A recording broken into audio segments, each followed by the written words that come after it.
think I'm live. Yeah. What's up, people? I hope everyone can hear me, see me. So I'll just make sure the mic is. Yeah. Okay. Um, yeah. So we have with us Dr. Shantanu Abhyankar. Some of you might already know him, but in case, just give me a second. I'll just mute myself here. Yeah. I think the resolution is, I don't know. Yeah, I hope it's fine.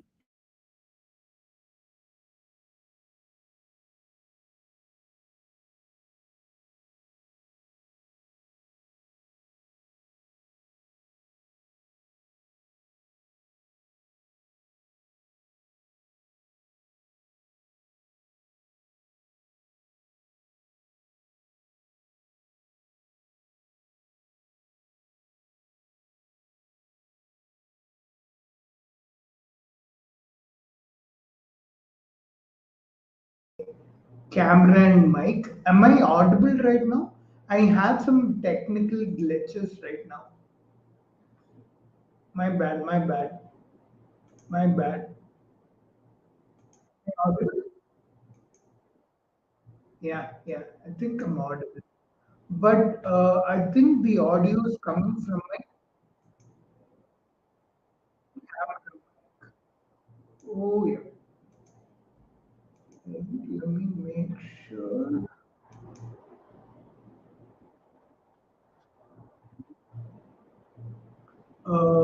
There is a small issue.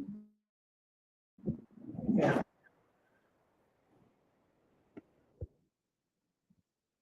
Sorry about this, guys. But yep. Mic is better now. Yep. Sorry about that. Sorry about that, guys. Technical issues. It's been a while since I streamed. But anyway, I was talking about Dr. Shantanu. He did his BHMS equivalent course back then. This was back in the 80s, by the way. And after that, after he realized how much of a pseudoscience this was, that this was a pseudoscience, sorry, he quit the field of homeopathy to enroll from scratch in his MBBS, and we're gonna talk about all that. And I thought he would also be the perfect person for talking to young students who are enrolling in their medical courses right now, to help them make that right choice. Because so far it's just me been talking, right? And I've never really done my medicine course, I've never studied medicine. So I wanted someone who's actually gone down that path to talk to you. And uh, I want you to listen to him, if you instead of someone like me. And Yeah, that's about what I want to say.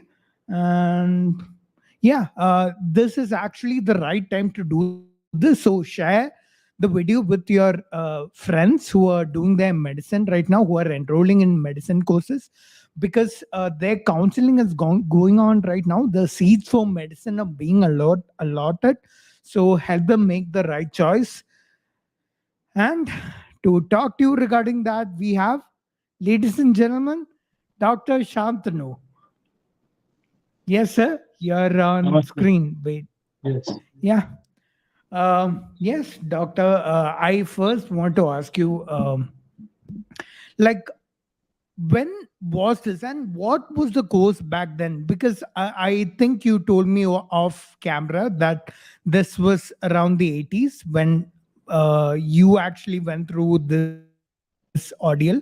So, yeah, why don't you talk to us about that a little bit? The course back then was in Maharashtra, it was called LCEH.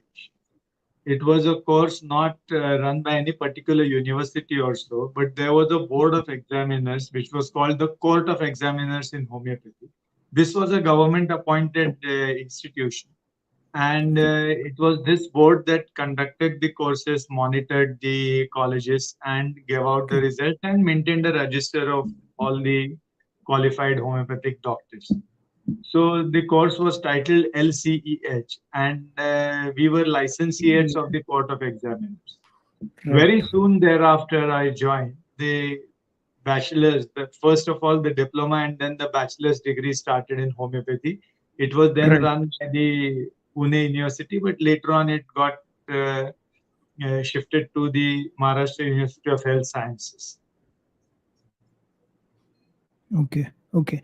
And this was around which year? Can you tell us that? Uh, yeah, I got into it in around 81, 82. Okay. Okay. And did you like during the course? What did you think about what you were learning? Like, did you realize it was a pseudoscience back then? Um, or before I ask you that question, I want to ask you, why did you opt for this? What actually led to you enrolling in this course? I opted for this particular course just because I didn't get into proper medical college. Obviously, like all students who aspire to be doctors, I wanted to become an MBBS doctor first and then go into post graduation. Of course, I didn't Mhm. have any idea as to which, but then my aim was to become an MBBS. But then I did not have Okay. enough score. And my father was a general practitioner. He is a qualified Ayurvedic doctor. So he was a Mm. general practitioner. And he said that Ayurveda is a age old science and homeopathy is pretty recent by that standards. And it was somewhere in the 18th century that homeopathy is promulgated. So probably it is much more scientific, and it is better to learn homeopathy than learn Ayurveda. So you better go into this. So without any further thought, I got into this particular college with a very clear idea that I'm doing this not probably to learn homeopathy or to be a qualified homeopath, but it was seen as a backdoor entry to medical practice. Because if you have a qualification, a DR before your name, then at least in India, you can possibly use all the modern medicines through some experience and self learning. And you can be into general practice. That is what all these complementary and alternative medical graduates they usually do. So I was on the same path, and this was the idea that I got into the college. Once I got into the college and I started learning about homeopathy, I had a lot of questions for my teachers in my mind. Like, for example, their idea of vital force, it was never there in any of the physiology textbooks. Their idea about the pathophysiology of diseases like miasm, sora, syphilis, psychosis, and tuberculosis, and such other things, they were never found in the routine pathology textbooks or medicine and surgery textbooks. These textbooks taught something very different. And whatever the routine textbooks taught was actually could be seen, experienced, measured, and analyzed, cross Mm. questioned, and all this was possible. But these ideas about sora, syphilis, psychosis, etc., miasms, they were all very vague. They did not have any specific definition, and they were not measurable, quantified items either. So that started me thinking. And of course, there were a lot of things that disturbed me, like the principle of dilution in homeopathy, which says that more diluted drug becomes, the stronger it gets, which actually is against all basic seven standard chemistry Yeah. and so many other things. And all my teachers from modern medicine, I never call the current practice allopathy, that's a Mm. misnomer. All my teachers from modern medicine, they kept that spark burning. They used to criticize homeopathy, uh, of course, not openly, but in private discussions. And I was pretty friendly with all of those, my all all of my teachers there. Some particular incidents, they are like etched on my mind. Like once it so happened that one of my classmates, he fainted while playing basketball. Just after college, we were playing basketball, and this guy suddenly Okay. collapsed. So we took Was him to the this hospital. This was during my was this homeopathy year. during your? Okay, okay. Yeah. So this fellow, he fainted. We took him to the hospital because we were playing right next to that building, and he Mm, was given propped up position. Oxygen was started, and our principal came. He came. He examined the fellow, and he said, "Give him these drops of homeopathic medicine every half an hour, 2 drops on the tongue." And to everyone's great surprise, the next day morning, this fellow who was panting and fighting for his breath was like normal, like he was hale and hearty and playing basketball just before the match began. He had regained that particular status the next morning. So everybody was very happy because this was the rarest of rare events. mm, This never happened that there was some critically ill patient and a homeopathic drug was administered mm, and the patient got better. This had never happened, at least never happened in front of our own eyes, because we always visited the hospital. It was a part of our training. So I was boasting in front of my teachers from modern medicine that, see, this is how homeopathy seems to work, and at least in this particular case, it has worked.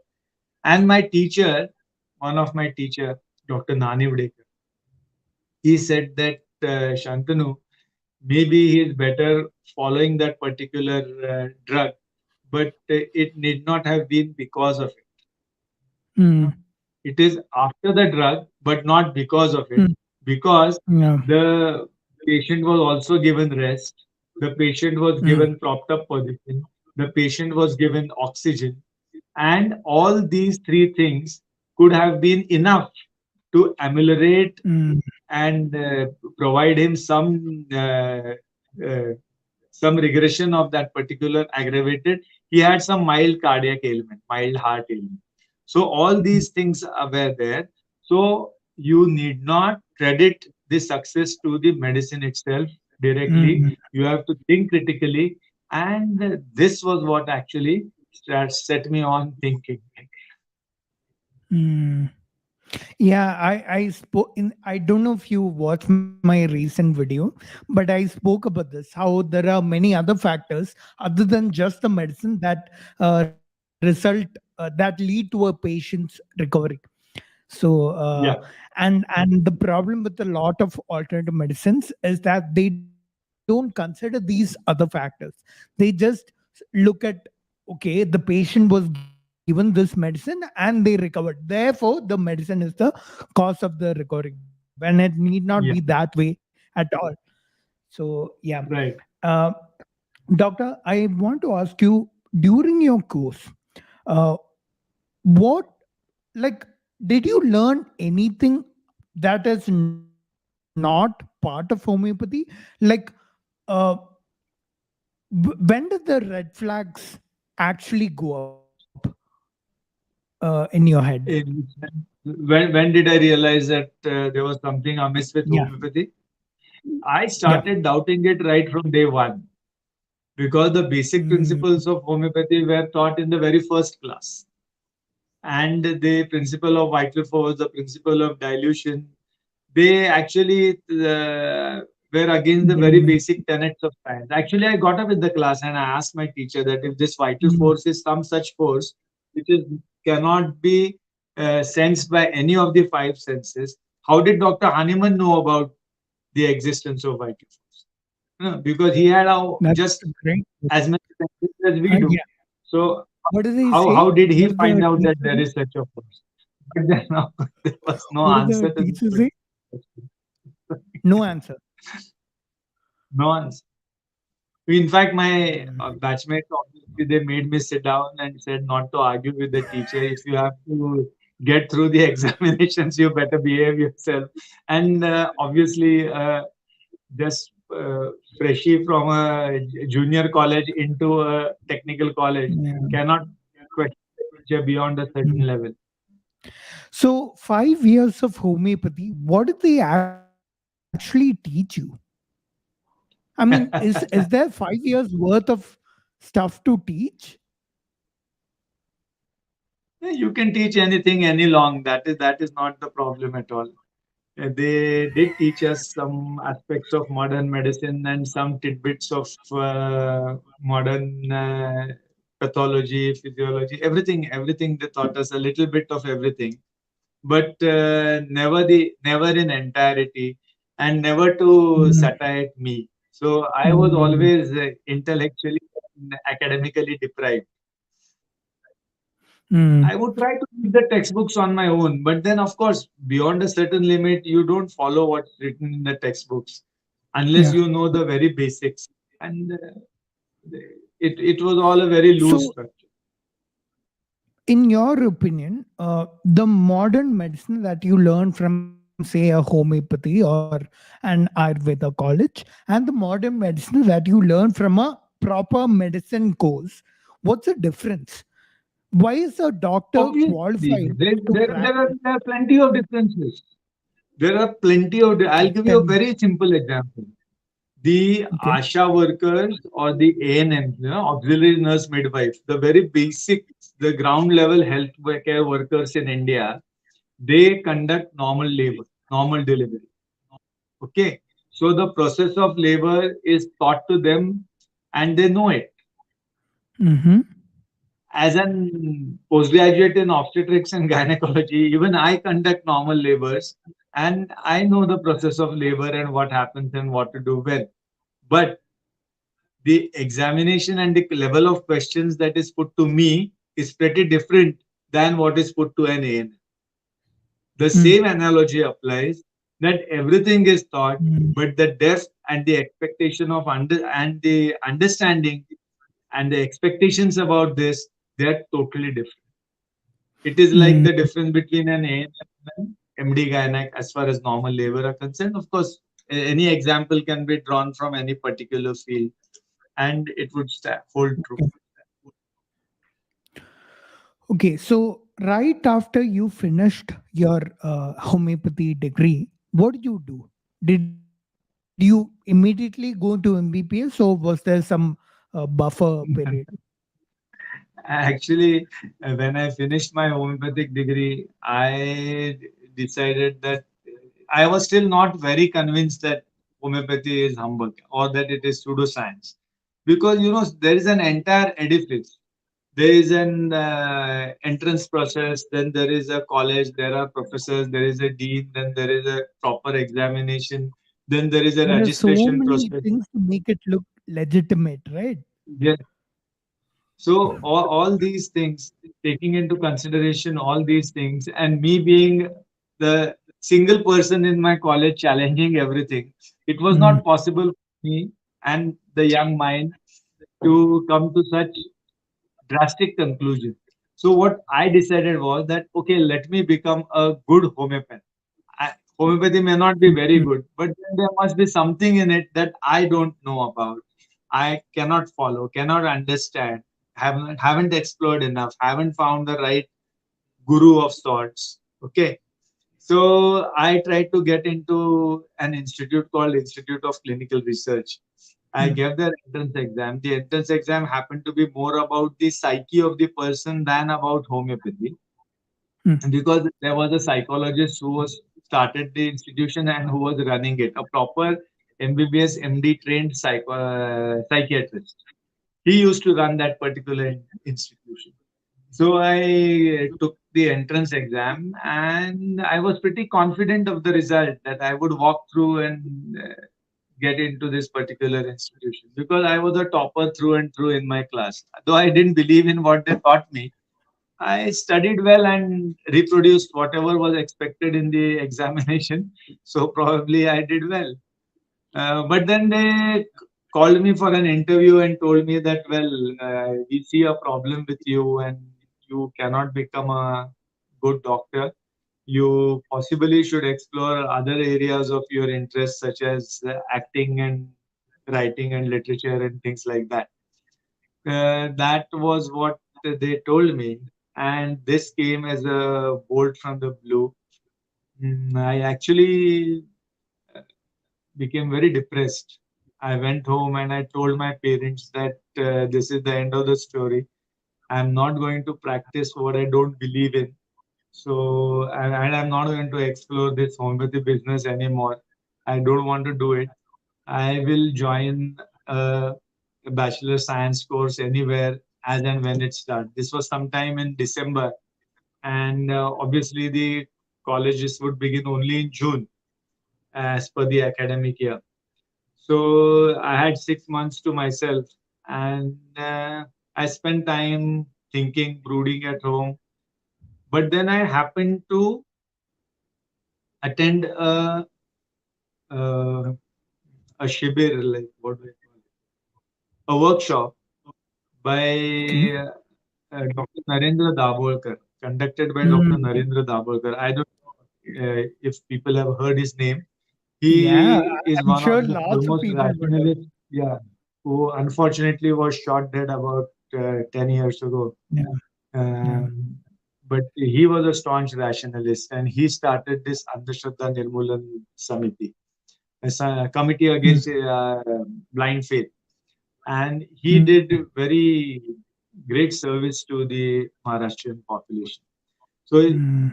he was conducting this particular workshop, and in that particular workshop they taught us everything, like what is science, what is critical thinking, what is the history of science, and like as if in an academic class, it went on for almost 4 or 5 days, and self Okay. hypnosis and so many other things were talked about. So Mm. Mm. that gave me a complete made a complete convert of me. Mm. And the time I boarded the bus back to my town after this particular workshop, I bought a newspaper in the morning, and there was a small news item which said that the Supreme Court has ruled that 15% of the All India entrance, there should be an All India entrance exam, and 15% of the seats should be filled through this All India entrance exam. So there and then I decided that this is my chance to get into proper medicine. And on my way back, I went to a stationery shop, purchased 11th and 12th standard science textbooks, and only then I went home. Mm. So when you actually wrote the entrance again, when you enrolled in your MBBS course, how many years had it been since you completed your I'm yeah, 7 years, homeopathy? yeah, I'm 7 years senior to my um, batchmates in MBBS college. What So I was should that have like? entered college in 1981 and I entered in 1988. So what was it like having batchmates who were 7 years younger than you? I I didn't find it a problem. Initially, at the back of my mind, I actually was worrying like, would there be a problem because there was an age gap. But then, since I badly wanted to be into modern medicine, I really wanted to do what I was doing. And of course, thanks to all my batchmates also, we formed very fond friendships and long-lasting relationships. In fact, I found my That's life good. partner in That's my good. class then. There. Oh, that's amazing. That's awesome. Can I just read this super chat that Milind has sent? It's in Hindi, so I think it's addressed to you also. Um, Yeah.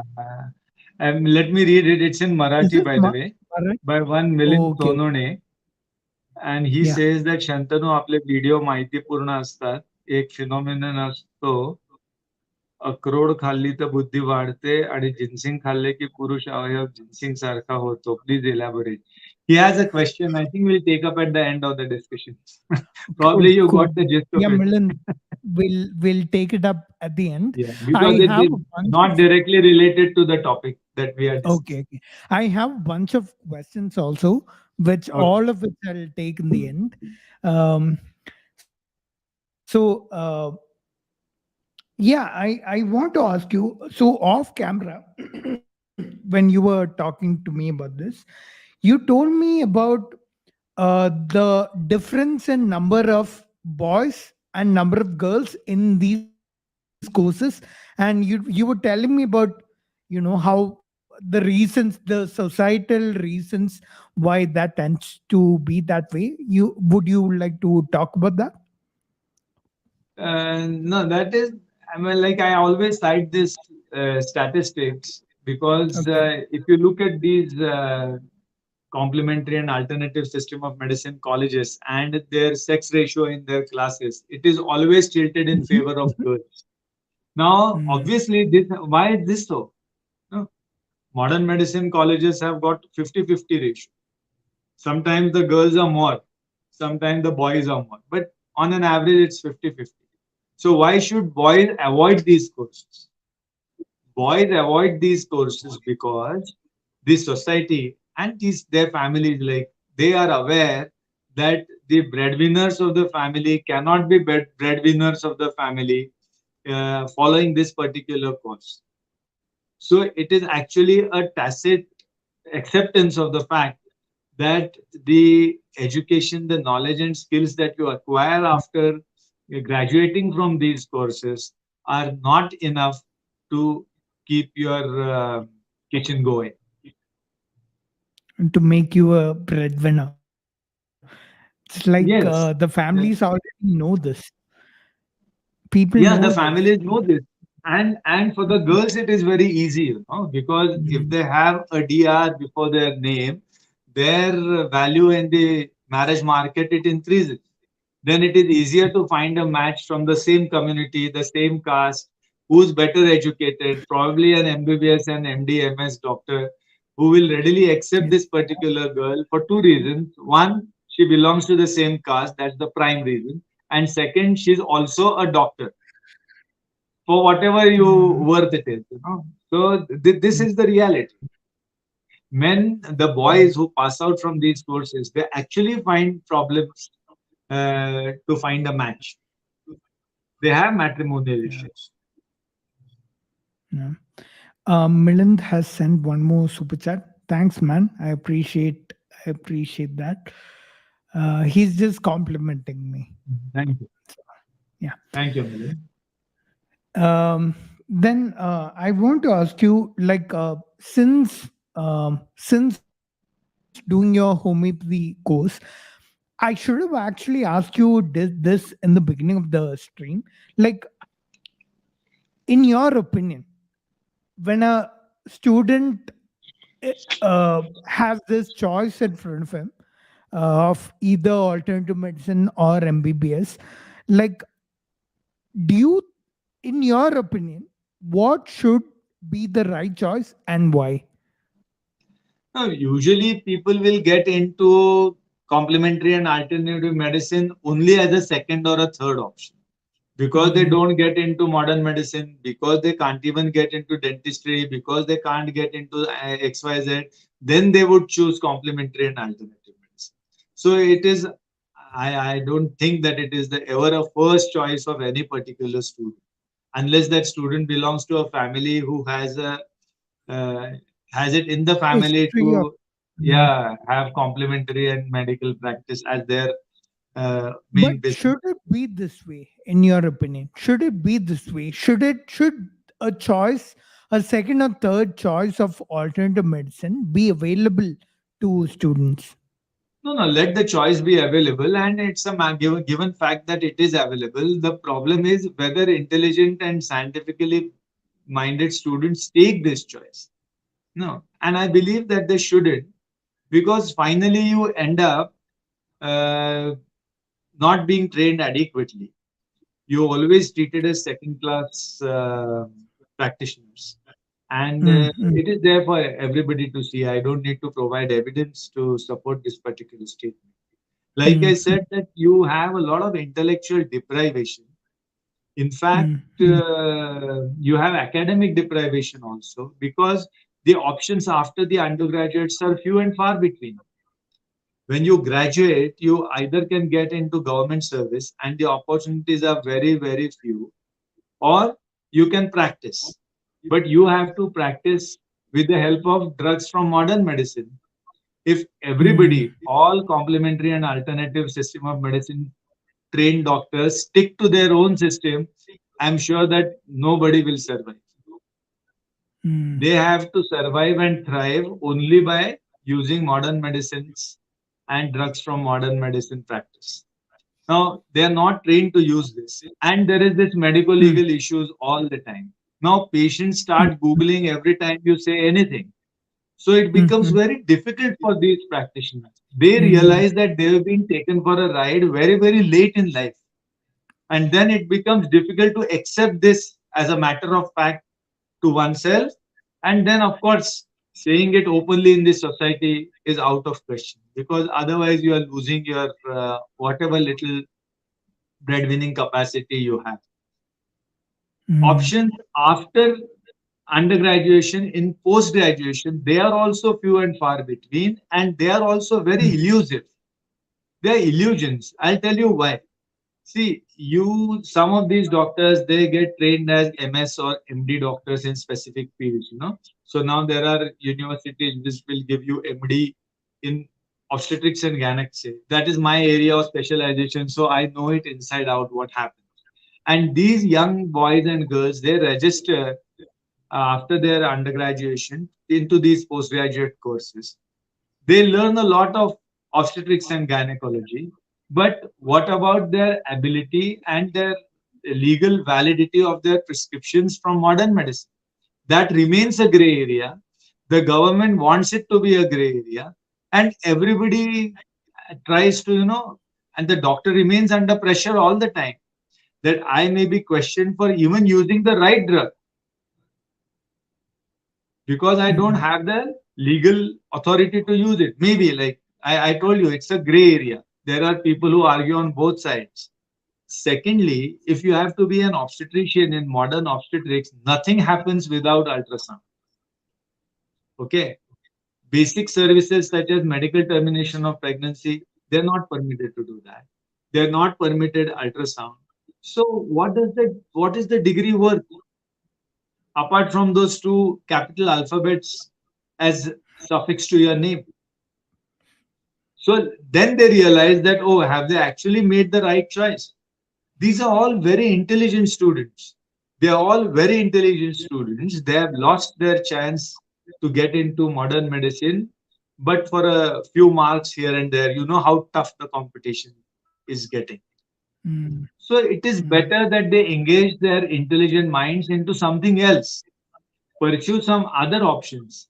Some 25, 30 years ago, it was okay. Apart from engineering and medicine, there were hardly any fields where you could use your expertise and intellect. It is no longer so. Even if you become a cinematographer, you are likely to earn, learn, and enjoy your work as well. So it is not just for earning, it's also for enjoying what you do. Most of the students, they land up in a very messy situation. That is what I found. They become frustrated later on in life. It's a very tough situation. So that is why I believe that they better be careful before they make this choice. There's a $10 super chat from D.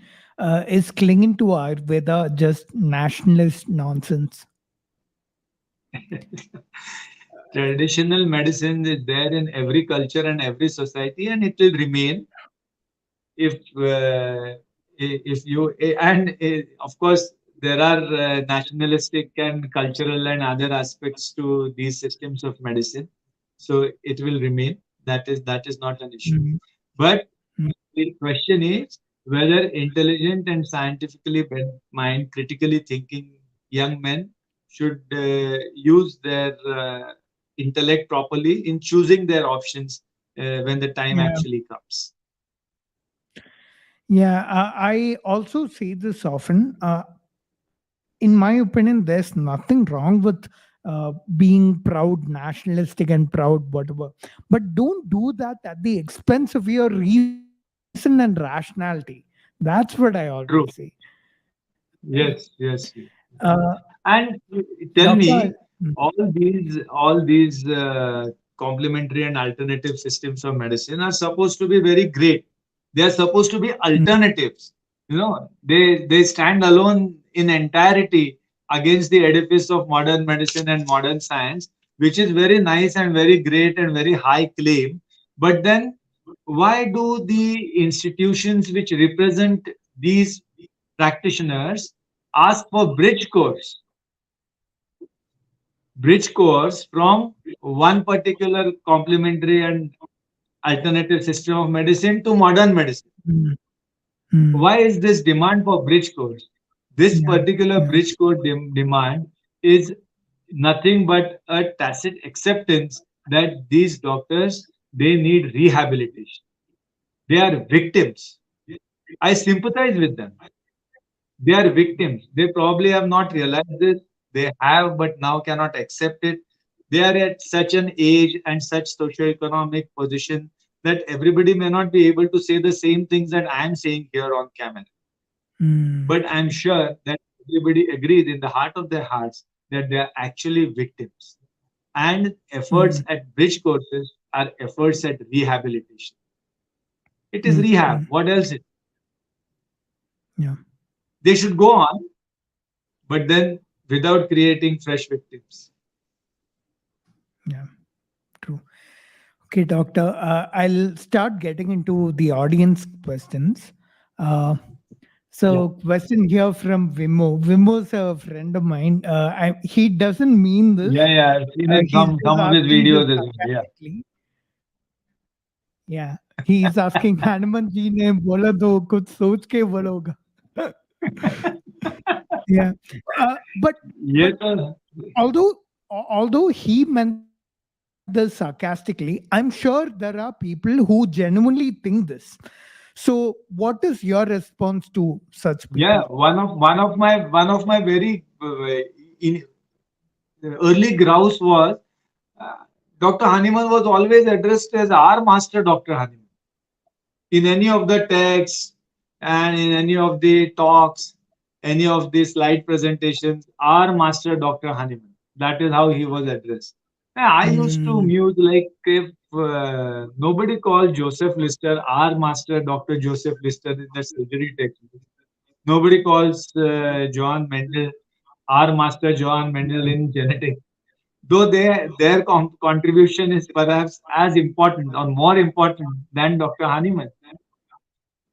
We yeah. don't even follow what Dr. Lister told us to do. Science has Mm, advanced and already lost on Lister. Lister's methods are no longer followed. But then when you call somebody our master, that is certainly not learning science. It is not learning science. It is not mm, learning any particular thing. It is just learning blind faith. yeah, exactly. Yeah. And also, see, it's not on the authority of someone that we practice or we follow or we learn something. So Right. Hanuman ji could socha hoga is not a reason enough for you to do a certain thing. There has to be a Right. reason that's based on evidence for you to follow a practice or whatever. And so it's basically not on authority. Take the Pranav, next let me tell question. you, the whole history of this particular development of homeopathy, and if you see why Dr. Hahnemann became suddenly popular, is a great Yeah. learning experience. No, in those days, the practices were to practice catharsis, for giving purgatives, giving substances which caused a lot of sweating, a lot of vomiting, a lot of loose motions, bloodletting. So all Mm, these types of drugs were used, thinking that there is some poison in the body which needs to be removed. mm, The mm, cause of mm, disease was some poison, the body is poisoning, mm. and it needs to be And removed, and that homeopathy is why came such as a techniques were solution. used. And And Hanuman homeopathy said came that as a don't use solution. high doses and those Right. substances, Right. use them in a milder form. So all of a Mm, sudden his patients were less ill than the yeah. other physicians, In the and he process. became very popular and very famous. Of course, Mm, he thought that this particular thing was happening because he was diluting the substances. mm, Okay, so though he diagnosed the condition of the then current medicine as allopathy, using the Mm. opposites. That was a Yeah. word coined by that.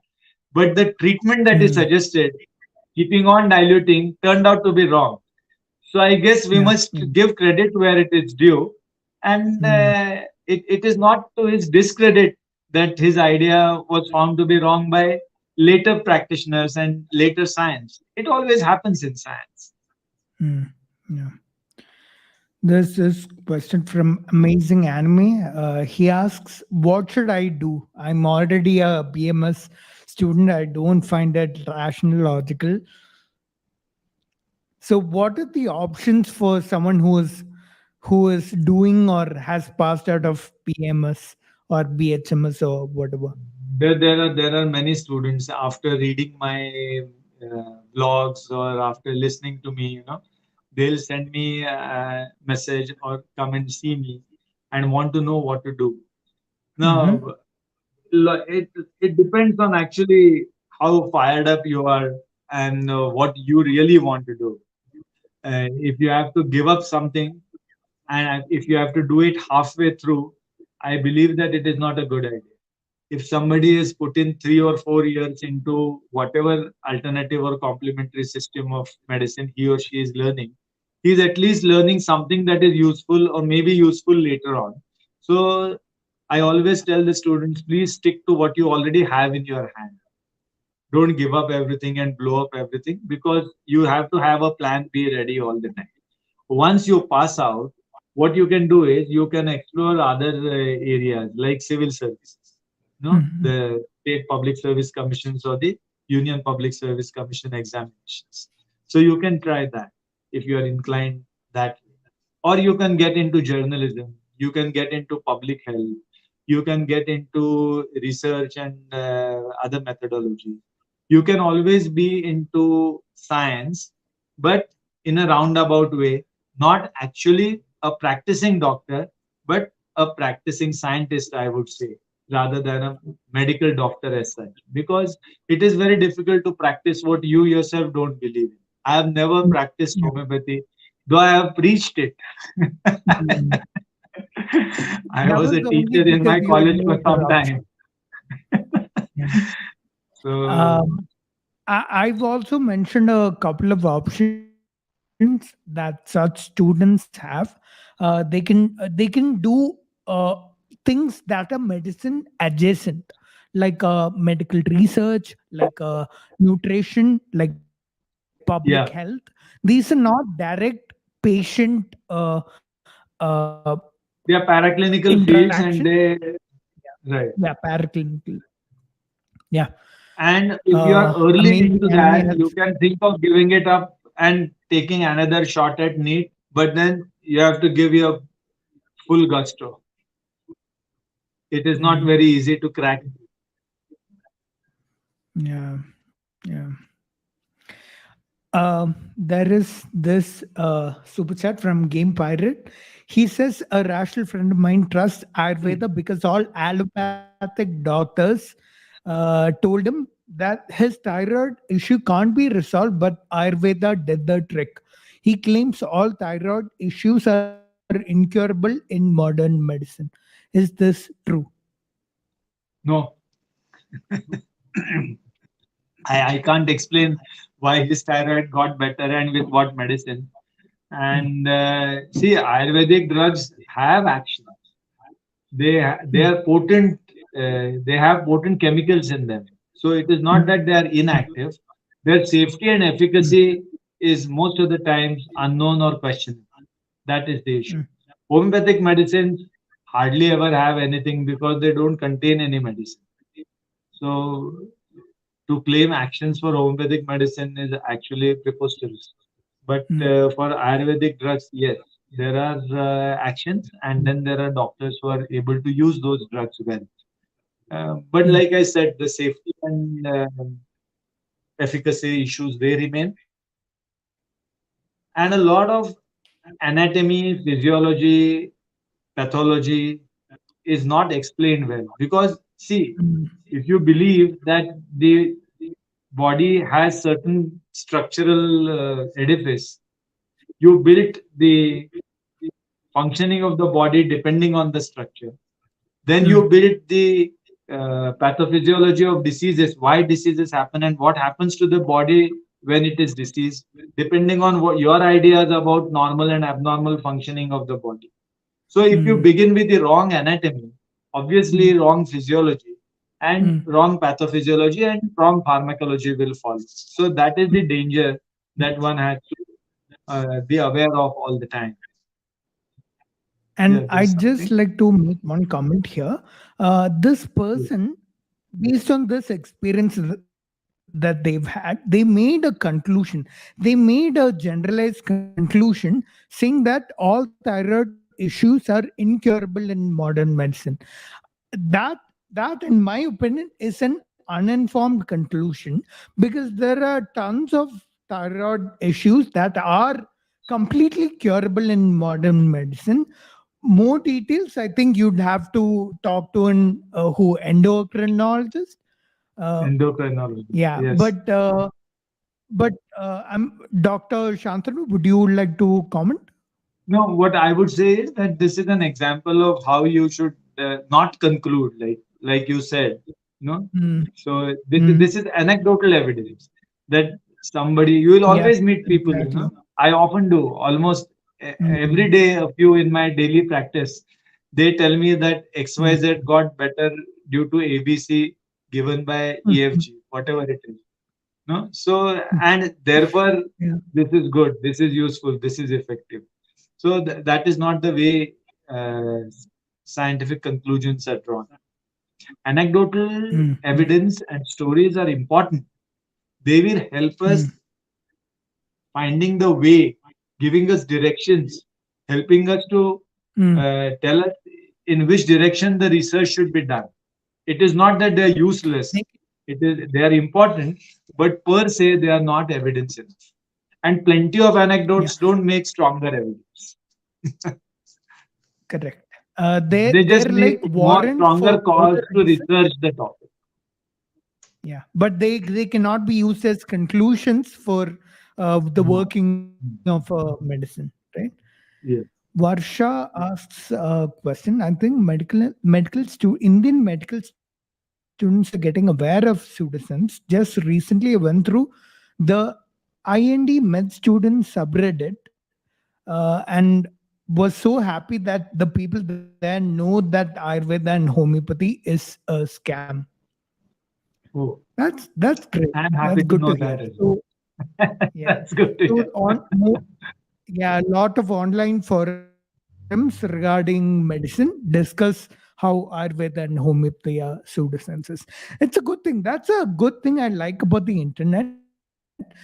When a lot of people come to know something that can very easily and very fast become common knowledge for a lot of people. This is something that was missing maybe 10, 20 years back. But now Yes. that's not the case. Um, Question here from Bharat. He asks, is there a way who completed BMS, BHMS to get into MBBS like a lateral entry? Uh, as they later realize it's bogus. As we know, people get Yeah. into these. No, Yeah. there is no lateral entry to any of the MBBS courses. You have to. It is on the NEET scores, and now you have to give the NEET examination again and then get into it. I did the same thing. Mine was the first All India entrance batch. So it was 88. I studied for a year, 12 standard portion again, and then got into it. So you just have to slog it out and try getting through NEET Yeah. again. It's a sad reality, right? Like, I hate all the students who had absolutely no idea what they were getting into, and now they're realizing that, okay, I've wasted 5 years of my life. Yeah.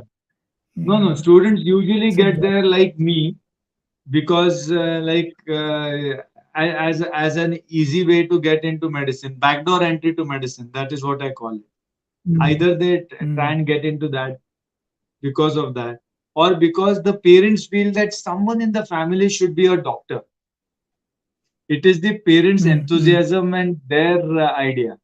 And then they actually urge these particular students, either their daughter or their son, to get into this. It is okay. I can afford only this. The fees for the regular MBBS courses are too high. Get into this. Something like that. No. And for the girls, I already told you. Yeah. And then when Marriage they get market. into the course, yeah, they start realizing that they are being taught something that is not acceptable to them. But now it is too late. They are into it. Before they start Mm, suspecting, it is already 1 or 2 years into the course. Then later mm, on, when they pass out, when they become seniors, when they're interns, they see what's happening all around them. They see the seniors who have passed mm. out and who are struggling. And it is then that they realize that, oh, it could have been different. In your understanding, from what you've seen, is the situation similar in any other country outside India? I don't know of any, I don't know much Okay. about any medical admissions elsewhere. But then, of course, Mm, if you go with these undergraduate degrees, I don't think they have recognition of in any country outside of India. So they cannot be used as mm. a Yeah. undergraduate qualification anywhere else. That is again a handicap. Mm, No? MBBS students can uh, go overseas and get themselves trained in whatever field they want uh, based on their mm. MBBS qualification. That option is not available to complementary and alternative prior doctors. Akshay asks a question. How is it legal for alternative medicine practitioners to prescribe drugs from modern medicine? It, It's not as far as legal. the legality is concerned, the authorities have been very careful to keep the whole area gray, and discussions keep happening. As far as ethically and scientifically, obviously, it's wrong. Mm, mm. So I thought it was actually illegal for a homeopath to practice modern medicine. It's not There legal. are Supreme Court judgments also.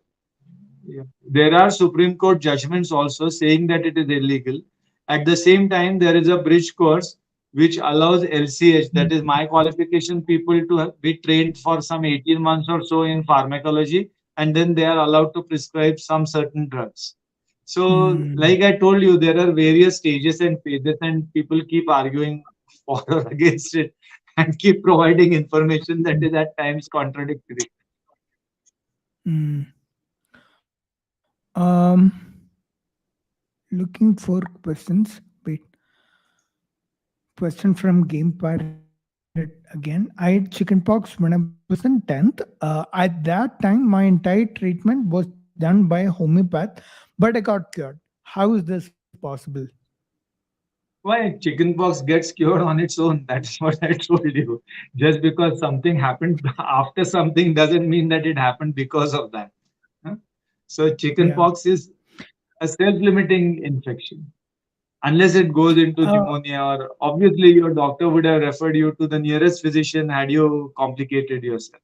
Fortunately, you didn't. You yeah. had a good immune response. So congratulations. Mm. From what I've seen, a lot of viral conditions like cold, COVID 19, chickenpox, smallpox, if you're lucky, uh, and a lot of such conditions. Smallpox is epidemic. Yeah, if you're lucky, they a lot of such conditions. They're self-limiting, right? Yeah.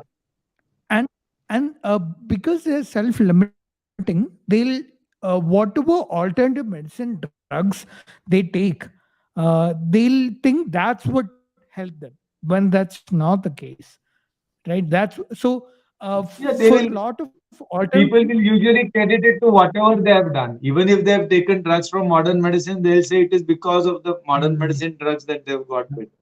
So, which is also not a foolproof statement. Yeah. Yeah. Um, I'm seeing if there are any other questions. I think that's about. Can't find any more questions. Is there anything else you want to talk about, Doctor? Any other anything you want to address There to was the one question students? that we did not treat because it was not related. What was that? Sorry, I don't remember. Oh, right. I forgot about that. The Marathi question. Yeah. Yeah, What was that? yeah. Forget that.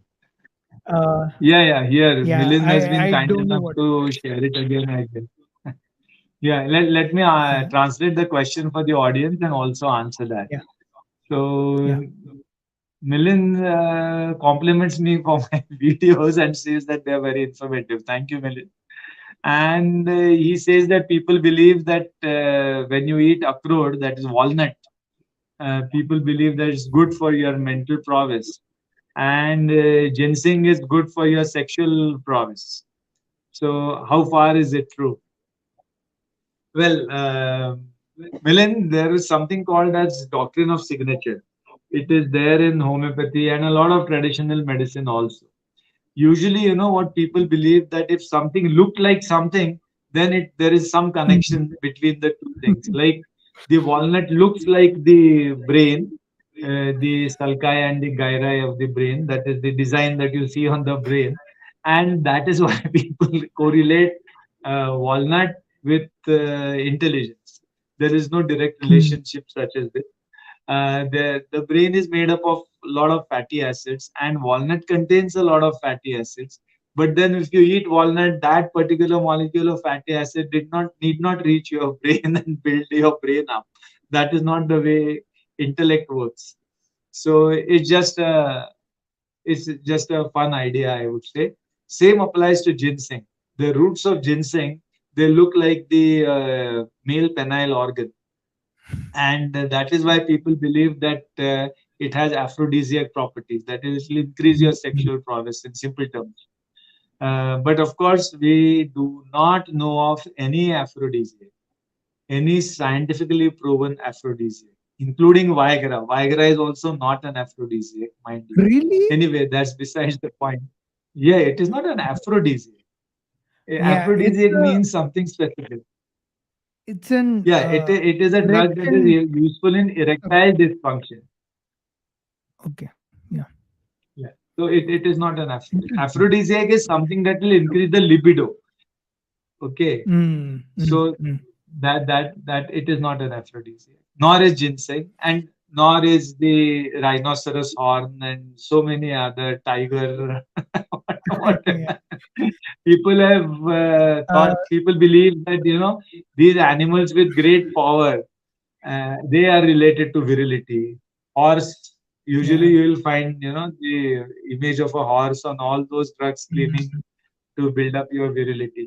So Uh, anyway, they are just fun ideas. similar to so similar to what you said earlier about a lot of traditional medicines, how if when something looks like a certain thing, it's assumed that it has those qualities. Like one Yeah. similar example, I had this conversation with Dr. Abby Phillips. It's going to come out in the podcast I put out in a couple of days. uh, there was a patient who went to this Ayurveda doctor who advised her not to eat egg because she had jaundice. Because according to Ayurveda, Okay. the yellow of the egg will increase your Hmm. jaundice symptoms because jaundice yellow. Yeah, it's Right. there are many such things in Yeah. It traditional was okay medicine. for our forefathers to think on these lines because they did not have Yeah, the adequate chemistry and the analytical tools to deal with these, ideas. But now we do, and we respect our forefathers, and well, they were right in their own way, in their own time. Yeah. There's a question. Does the homely degree Value in have other value countries. in other countries? I think you addressed this. No, yeah, I told you that it is not considered equivalent to a medical graduation in any other country. Mm. There's a question from Mohit. He asked, "What books do you recommend for a younger skeptic?" And I'll address this question. I'll get Dr. Shantanu's opinion also, because he was also involved in a lot of skeptic activities when he was younger. I know what now. But anyway, I highly recommend the book. A Demon Haunted World by Carl Sagan. That's a really amazing book.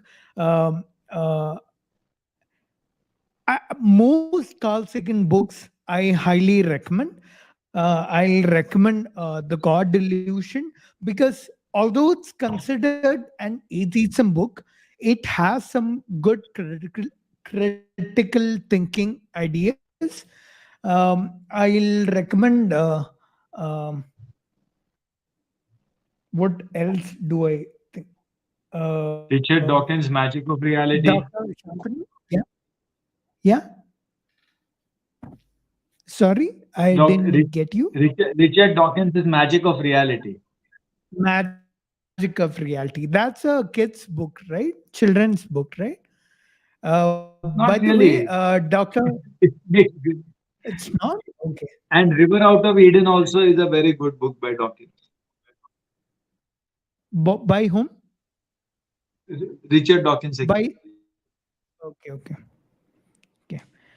And Rationality Yeah, by and Stephen any Pinker. other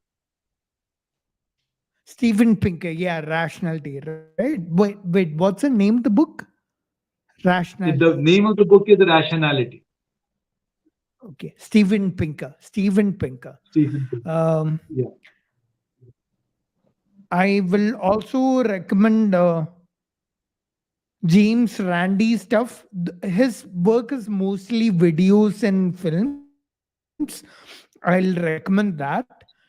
James Randi. Then I think slowly rationalism is a space that's kind of growing. There are lots of new names and faces coming out in the last couple of years. So I'm sure you'll have a lot of material. Yes. But yeah, And I strongly Dr. recommend Shantanu, Science is Dope as well. thanks, Doctor. Uh, yeah. There's a question from Deban. Any comments about big pharma companies and the rising costs for people who have to pay for private healthcare? I don't think it, nor is this the topic of discussion, nor am I an expert into pharmaceutical Yeah. economics or public health or anything. So I we, think this is a topic that I should address, because I yeah, have it is criticized important. expensive medicines in the past. Like affordability is an area that modern medicine deserves criticism, because I think healthcare costs, even insurance costs, go up like anything. And I think it shouldn't be that way. But that I think I'm going to address in a separate video if I do that here. Yeah, Doctor. Pranav, I would strongly agree with you. Yet that is a problem, a burning problem, and please get experts to talk about it publicly. Yeah. And I must say that I myself am a victim of overpriced medicines. Oh, You lose on if your resources. okay. Would you like to elaborate, Doctor? Not really. Okay, sure. Let me leave it Uh, at that. okay. How do I? Sorry. Anas asks, how do I convince? I think he meant convince My parents thinks Yeah. that homeopathy is a scam. Mm.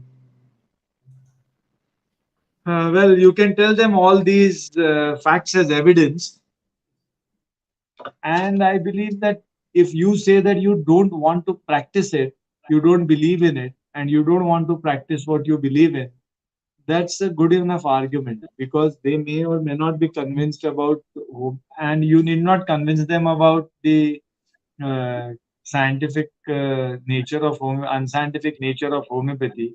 You just have to convince them that you have an option plan B, which you are going to execute with uh, a good capacity. That is what they would be interested in. Of course, if they get convinced that homeopathy is not a good medical practice, that's all the more better. But I already Uh, gave you, and I don't know if you are a homeopath, you already know why it is not scientific, and you have yeah, some more yeah. arguments than those that I made here, like the theory of potentization and what is that succussion and trituration, why they are essential, theory of chronic diseases, claims about arsenic album useful in COVID times, and so many other issues you can quote. And the social and economic issues that are faced by students who graduate out of the colleges, that is very important. And that can become a very strong convincing point as far as parents are concerned. That when they realize that this may not be the best career option, which they had thought as one of the acceptable career options 5 years ago when you were admitted as the first year student. So that is no longer the case. If you show them that, I guess they should agree to your decision. Ronak asked something. We've already discussed this a little earlier in the video and in my main Ayush video also. So we're not gonna address it again. Um, I think the Patriot has a question. If homeopathy is a gimmick, then why is it still practiced in Germany? Like, leave India. Why Germany? Uh, if I'm not wrong, Germany recently outlawed homeopathy. I'm not sure about this, but do you know about this, Doctor? It did. It Okay. did, but then homeopathy is taught in Germany and there are practitioners, but they are not in the mainstream. Mm, And mm, secondly, of course, it is not important to know whether the Germans believe in it or the Vietnamese believe in it or the Americans do. The question is whether you are convinced about it and what are you going to do about your life and your academic career. If yeah. you have a scientific bent of mind and if you believe in rational medical practice, then I guess that this is not a good choice, regardless of what the Germans think. There are fools Yeah. everywhere on the globe. Yeah. Yeah. True. Um. Uh, I think this is important. D says there's good information about homeopathy on the online Yes, in the Center for Center for Inquiry. Inquiry. Yes, Yeah. this Center for Inquiry blogs, the Skeptic magazine, all these are very helpful, and their website is also very rich and updated quite often. Mm. Um,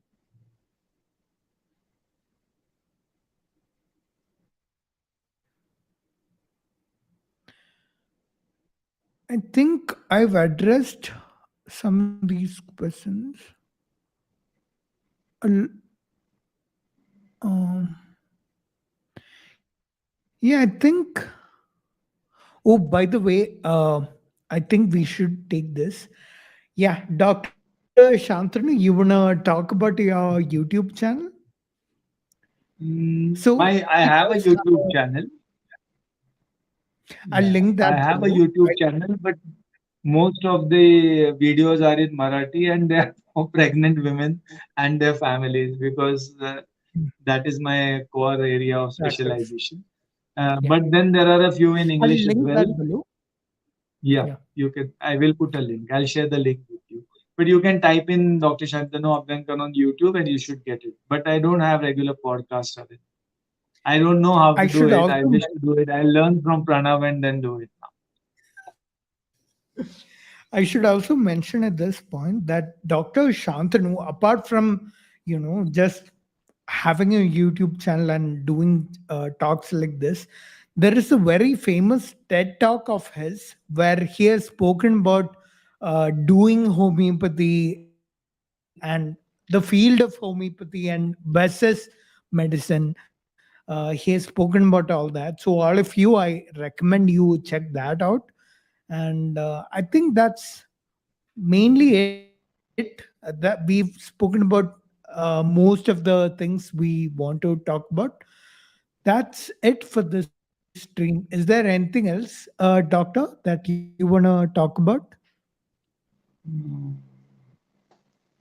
I Yeah, would just that urge all the students and parents actually to make their choices very, very carefully so that they don't have to regret it later in life, mm, and make a very rational choice depending on what you actually want to do. Those who are already into it and want to get out of it, they should sit up, think, act, and it is all like without it cannot be overemphasized that it is just 1% inspiration and 99% perspiration. Unless you work very, very, very, very hard, switching careers and taking up one option rather than the other can prove to be very, very tough.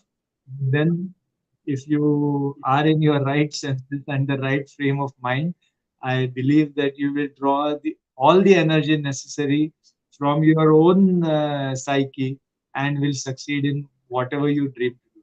Thank you so much, and thank you, Pranav, for having me here on the show, and thanks a lot, thank doctor. you all. It was Thanks a lot great fun for to talk being to here. Pranav. It always is. It was great. Okay, doctor, we can end the stream. See you. Yeah. Thanks. See you all See for you. joining. Thank you. See you all.